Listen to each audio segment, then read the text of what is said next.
Okay, fellas, I don't normally like to get involved in the YouTube nonsense, especially that racial shit that goes on. You guys know I hate that shit. There's a fella coming to the channel, Hadoku something or other.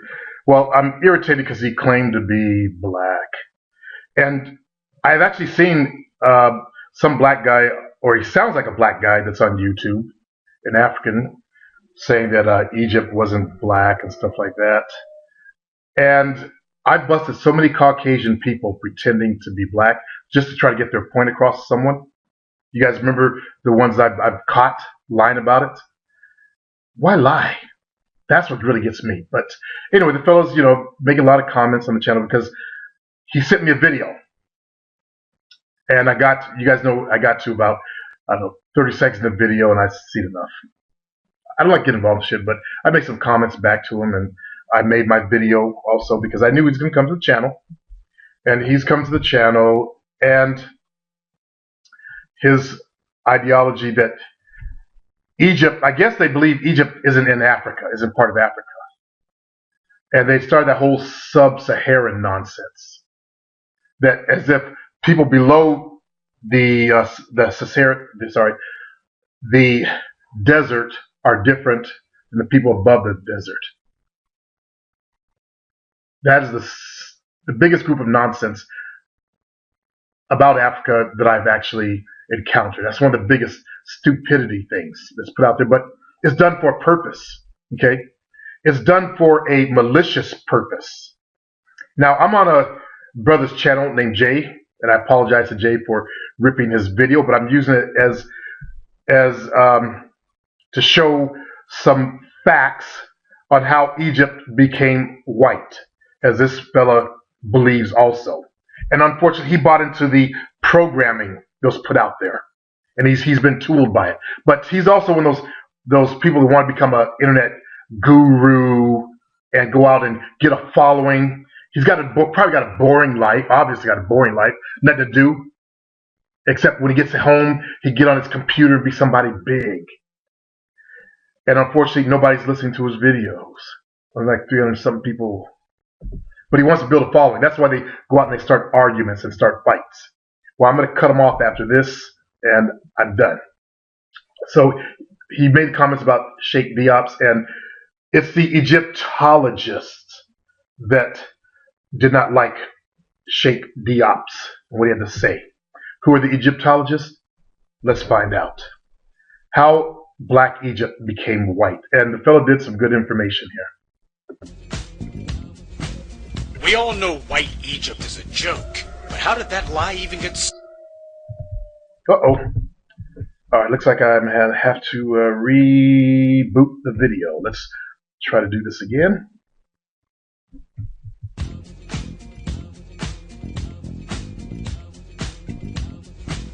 We all know white Egypt is a joke, but how did that lie even get started? And how did the Euro clowns sell the idea of whites in Africa anyway?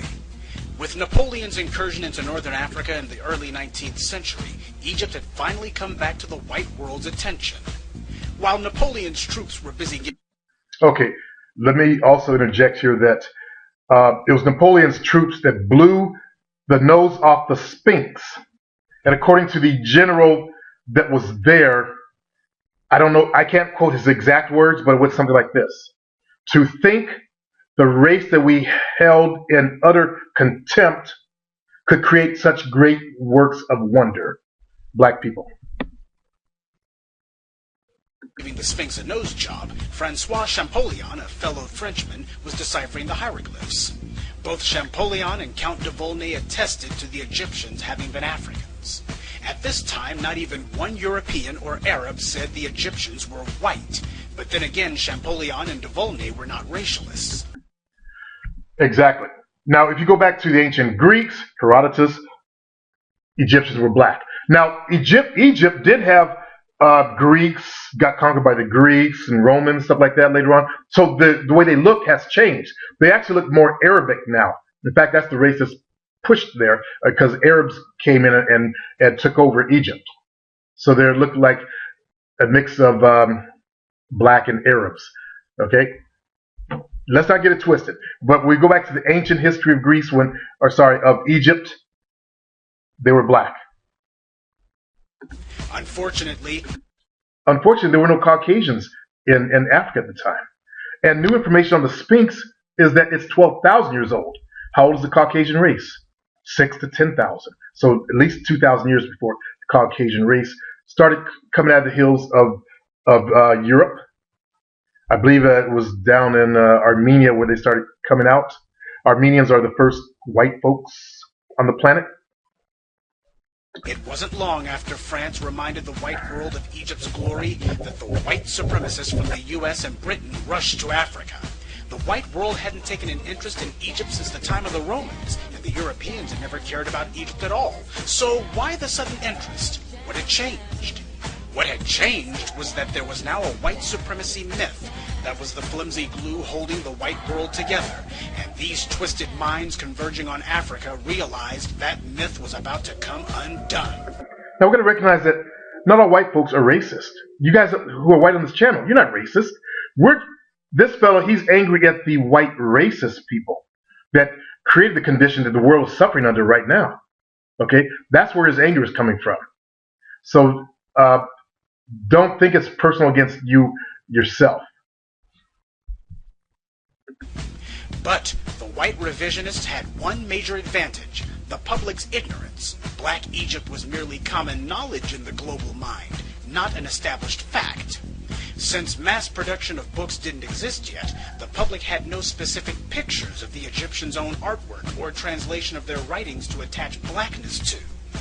It would be no problem for the revisionists to get the white academic world behind them. After all, the doctrines of black inferiority came from white universities. Most of the book and magazine publishers were white university men, just like the white supremacists who were rewriting Egypt's history. Not only would these colleagues eagerly publish these lies, they'd also ensure anything to the contrary simply wouldn't be printed in books. Let me interject here also that, and no offense against my English brothers, no offense, there are people within your community that have very strong racial problems. They created something called the Pelt Down Man to show that white folks evolved separately from blacks. And this lie went on for 40 years. And they try to say, oh, it was just a joke at the end of it. Okay, we got to get rid of the racial people that are fucking up the planet. That's the problem. Like this fellow's coming to the channel. He's part of that group. He's been tooled by that group. And unfortunately, it's not his fault, okay, that he got the tooling, because that's what people are trying to, or they're trying to push as common knowledge now. Unfortunately, black folks are waking up. We're talking again. We're communicating. Our black historians are producing books, and they went out and found real information. And there are a group of Caucasian historians who are showing this stuff to be true. There's a group of Northern European Caucasian historians who are showing that black people were in Northern Europe. I'm going to show you, after this video, the Ivory Bangle lady. They found her crypt in York, I believe. And that's in, Great Britain. She was a black woman, although they try to picture her as being kind of light-skinned. She was a black woman, okay, African, that came when the Italians or the Romans took over England. You guys do know the Romans conquered Europe, England, basically. Okay, they tried to educate the what they called, the Romans' words, the little Brits. They referred to them as like little people because they wouldn't read or write back then.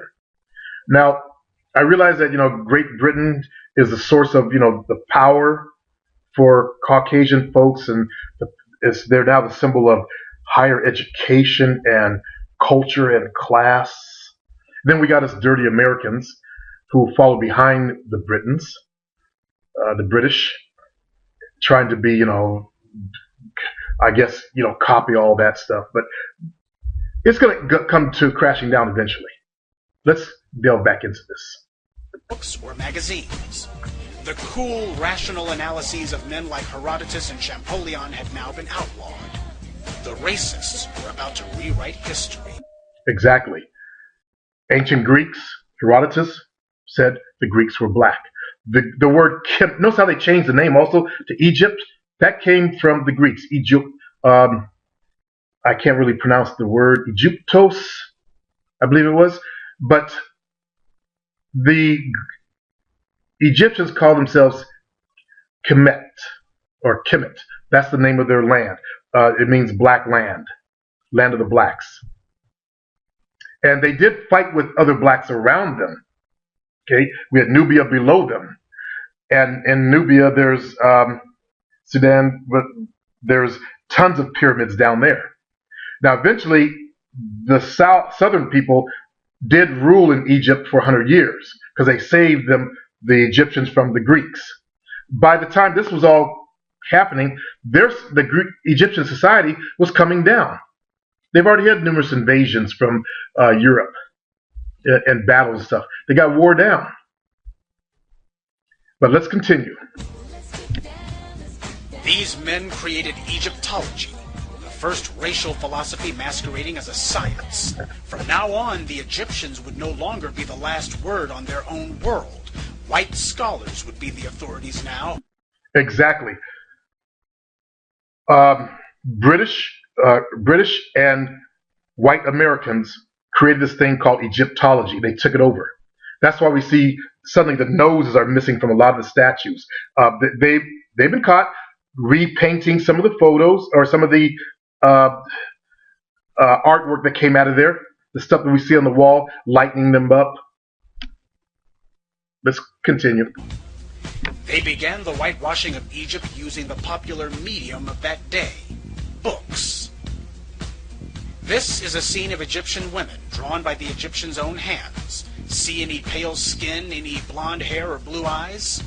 But this was what the whites put in their books. This is an image of Princess Kemsit. Her name means the Black Lady. Notice she's being tended by white slaves.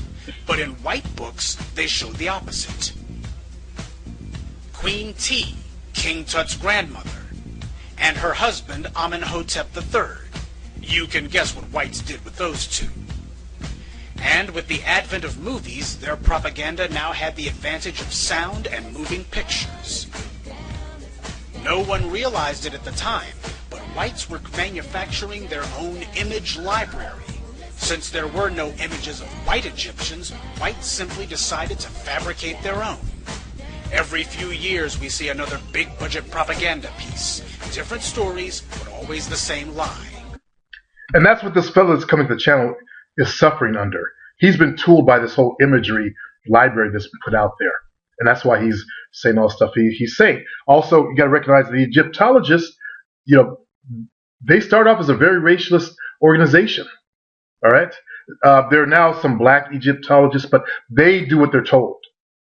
Very few of them will go up against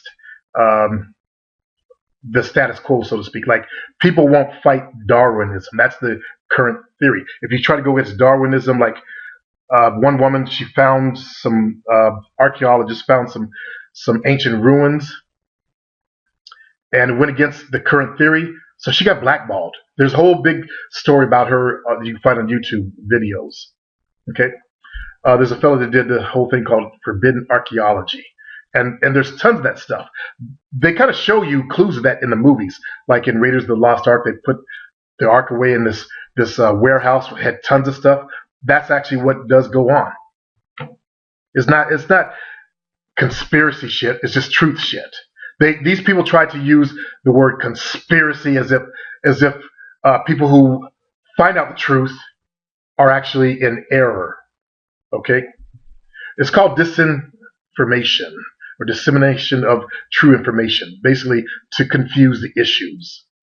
And after 100 years of this, the whites' manufactured images are now more familiar to the world than any of the ancient Egyptians' authentic pieces, which whites almost never show.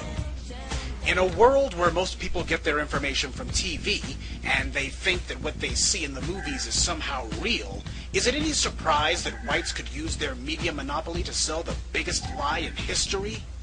And so, black skin would be called tanned. The Egyptians would be reimagined as the same race as the vile Asiatics who they detested. White people would have dreadlocks and kinky hair now. The Nubians would be cast as the authentic blacks. The white writers would try to falsify a contrast between them and the newly minted white Egyptians. The white authors would talk about ancient Egypt, but they used terms meant to remind people of the world of the 19th century. This helped create a false association in the reader's mind between Egypt's mostly winning its wars with Nubia and the European conquest in Africa, as well as slavery in America. All they had to do was leave out 90% of the facts and keep repeating their revised version until it stuck. Here's an example of how they did it. This image is a reproduction that is shown in nearly every white-authored book on Egypt, Tut slaying the Nubians. Whites like to point out that some of the Nubians are jet black.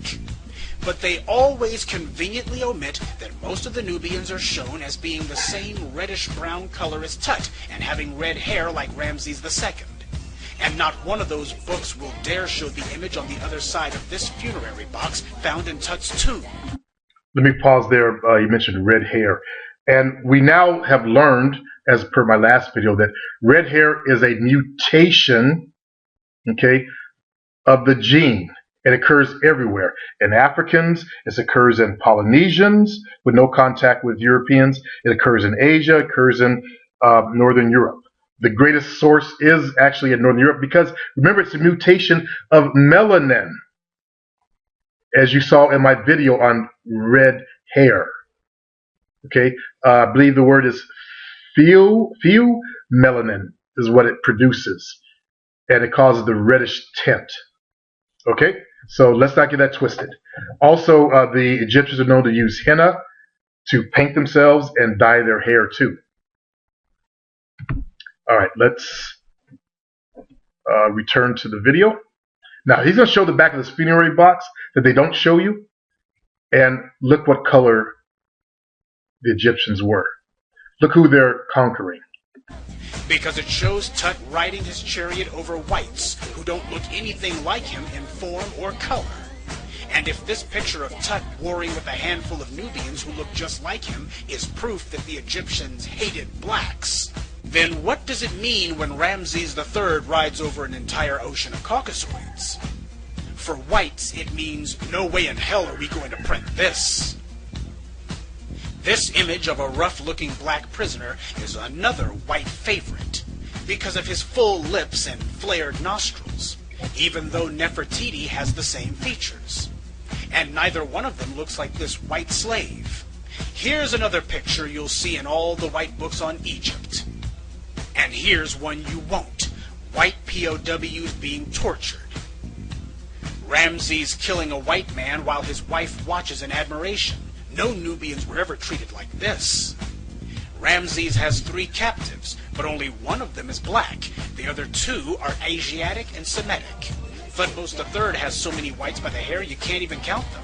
Pictures of the Egyptians torturing and killing whites far exceed the handful showing the same old pictures of Nubian POWs. Yet now, I understand they did allow the Nubians to integrate into their society when they were captured, but they killed and tortured what they call the Asiatics back then. That's people from Europe. That's my understanding. White writers rarely mention whites as slaves or prisoners. They only say a few sentences about that, and of course they never show the pictures. This is a 200-year-old propaganda war to achieve one sole purpose: deceive the reader into thinking of Egypt and black as 2 separate things. They're either killed or they're allowed to work within, get jobs. You can see stories of that in the Bible, right? And 2008 was no different. After 30 years of African-American scholars proving Egypt was really black, National Geographic put out this feculent propaganda piece. Instead of calling it the Nubian Pharaohs, which at least would have been accurate, they called it the Black Pharaohs, still maintaining the lie that Egypt was white. The caption on this picture says, "Did Queen T have Nubian ancestry? This bust, darkened with age, inspired claims that she did." That's 3 lies for the price of 1. First of all, what proof do they offer that this bust has darkened with age? None. No scientific analysis, no tests of any sort. They simply say it and expect you to buy it. And they don't give us any Egyptian writings or scientific analyses to support this Nubian tea crap either. So who's making these so-called claims then? The editorial board at National Geographic. That's who. They just insert their own unfounded racist opinions into every article and act like that alone is proof. If they're going to say one of Egypt's most celebrated queens was a foreigner, shouldn't they have to back it up with something? What if a black person said, was Queen Nefertiti Asiatic? This bust, which has faded with age, has inspired claims that she...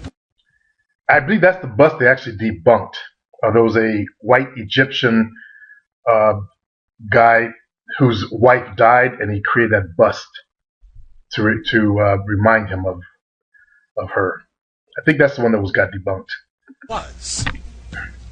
National Geographic would run a front-page story challenging that the sculpture had faded and demanding to know exactly who made those Asiatic claims. Here's another question. If Queen T was Nubian, doesn't that mean her grandson, King Tut, was part Nubian as well, and that this pale reconstruction is a complete fraud?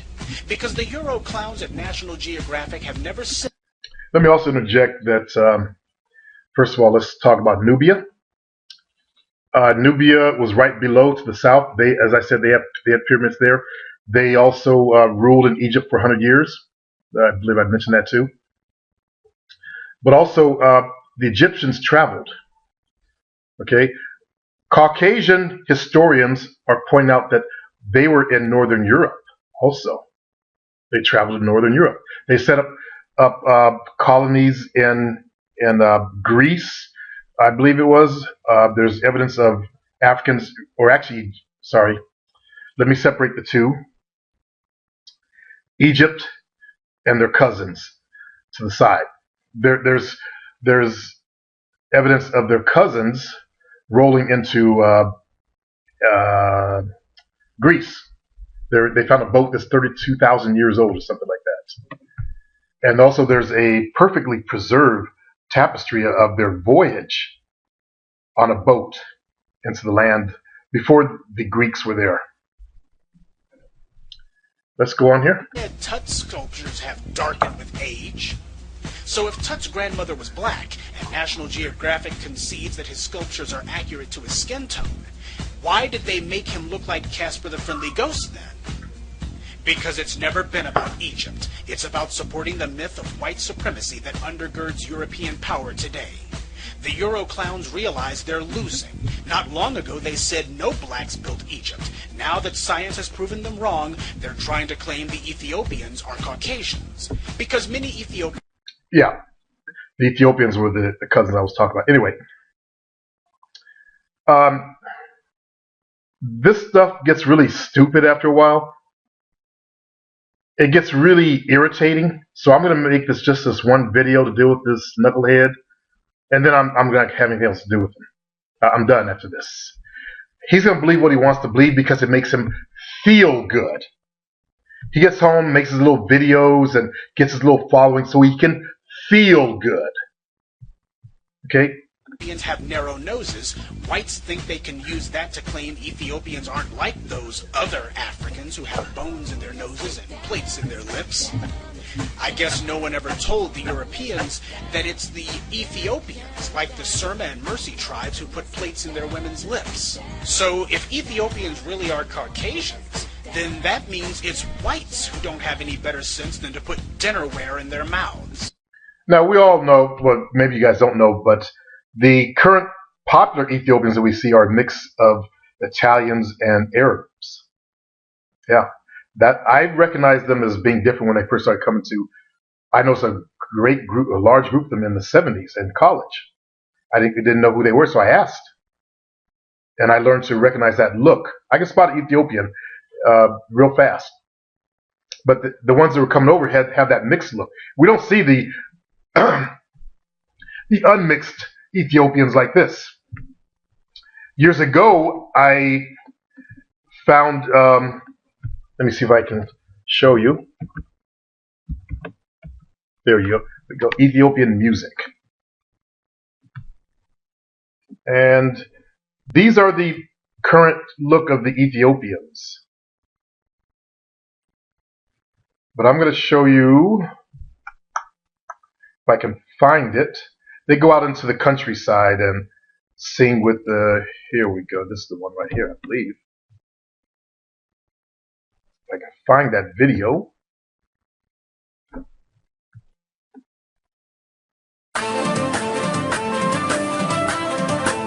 Nope, that's not it. Let's see. Fortunately, I cannot find the video, fellas. I'm looking on the side panel here. I actually downloaded the songs. I really liked the song many years ago. It's a very good beat. And these are all the modern-looking Ethiopians.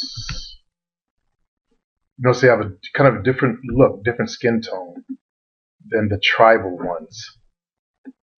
Let's go to page 2. Maybe I can find it.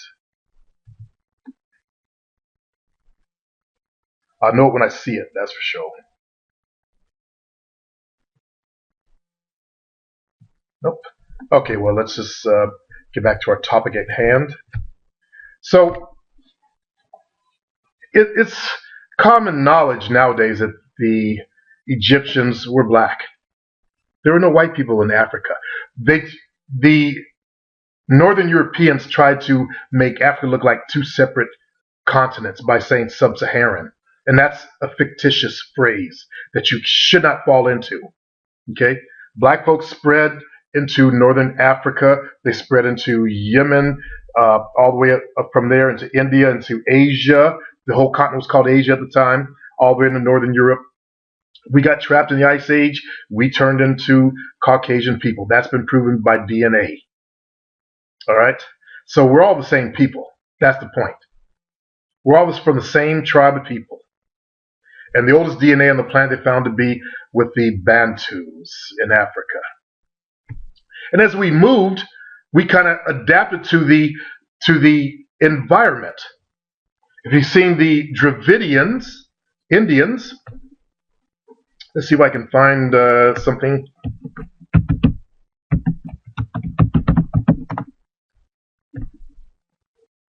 African Aborigines, Indians, Australians, let's see. So here's more of this nonsense. It's all this racial shit that's going on. All right, well, I'll look for a photograph. Let's see. Gurgle. Images.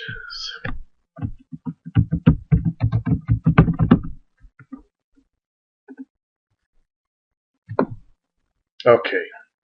The Dravidian Indians look very, very dark. They're very, very dark-skinned. See? And that's what we evolved into. Before, you know, this brother obviously, you know, he's got some curl to his hair, but not a lot. But the original Dravidian Indians were very, very dark-skinned. I've seen offshoots of them in this country. And this is what I see in this country. People that are descended from that. But anyway, we're all the same, fellas. We're all human beings. That's my point. Don't get caught up in the racialist nonsense that they want to prove some kind of superiority. And they're thinking black folks are stealing history. No, we're reclaiming our history that's been hidden from us. Don't get caught up in the bullshit. We are actually reclaiming our history. And we're talking now. Our black scholars are going and finding out more and more information.